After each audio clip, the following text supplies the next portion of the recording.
மொழியான தமிழ் மொழிக்கு என் முதல் வணக்கம். நான் இப்பொழுது எடுத்துக்கொண்டுள்ள தலைப்பு பாரதியாரின் பெண்ணிய சிந்தனைகள். பெண்களை அழுத்தி வைத்திருக்கும் சமூக கட்டுக்காடுகளும் கருத்து போக்கும் மாற வேண்டும் என்ற நோக்கத்தோடு எழுதுவதும் பேசுவதும் போராடுவதும் பெண்ணிய கொள்கைகளாக ஏற்றுக்கொள்ளப்படுகிறது. இத்தகைய கருத்துக்களுக்கெல்லாம் முன்னோடியாய் விளங்கியவர் தான் பாரதியாவார்.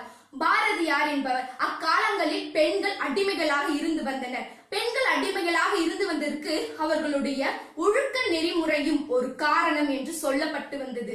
பாரதியார் தன்னுடைய பாடல் வரிகளில் கற்பு என்பது பெண்களுக்கு மட்டும் அல்லாமல் ஆண்களுக்கும் வேண்டாற்பாலது என்று உரைப்பதின் மூலம் ஆண்களும் பெண்களும் சமம் என்பதனை இவ்வுலகத்திற்கு அவர் கூறுகின்றார். அது மட்டுமல்லாமல் ஒரு பெண் என்பவள் ஆணுக்கு நிகரானவள், உரிமை மிக்கவள், கடமை மிக்கவள், அது மட்டுமல்லாமல் கலியை அழிப்பவள், இந்த வையத்தையே புதுமையுரை செய்பவள் தான் பெண். காதலன் ஒருவனை கைப்பிடிப்பவள், அவனுக்கு தோள் கொடுத்து துணையாய் நிற்பவள் தான் பெண் என்றெல்லாம் குறிப்பிடுகின்றார்.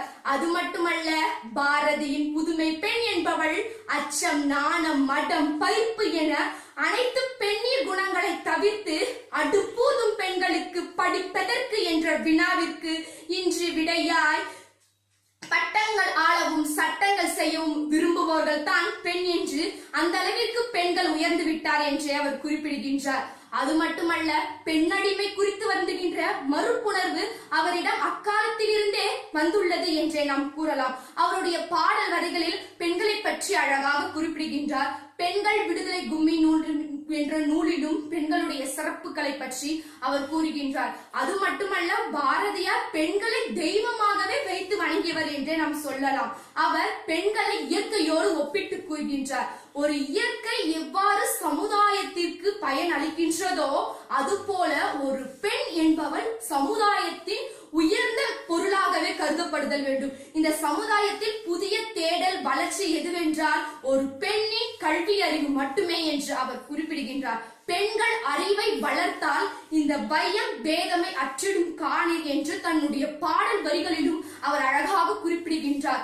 ஒரு பெண் என்பவள் கல்வியை அழிப்பவள் என்றால் அவர் எல்லா கொடுமைகளையும் வன்முறைகளையும் அழித்தொழிந்து அறத்தை மட்டுமே நிலைநாட்ட வேண்டும் என்றும் அவர் குறிப்பிடுகின்றார். அது மட்டுமல்ல, பெண்கள் வளர வேண்டும், பெண்கள் நாட்டின் கண்கள் என்றும் அவர் குறிப்பிடுகின்றார். எனவே நாம் பெண்களை காப்போம், அவர்களை போற்றுவோம் என கூறி விடைபெறுகிறேன். நன்றி.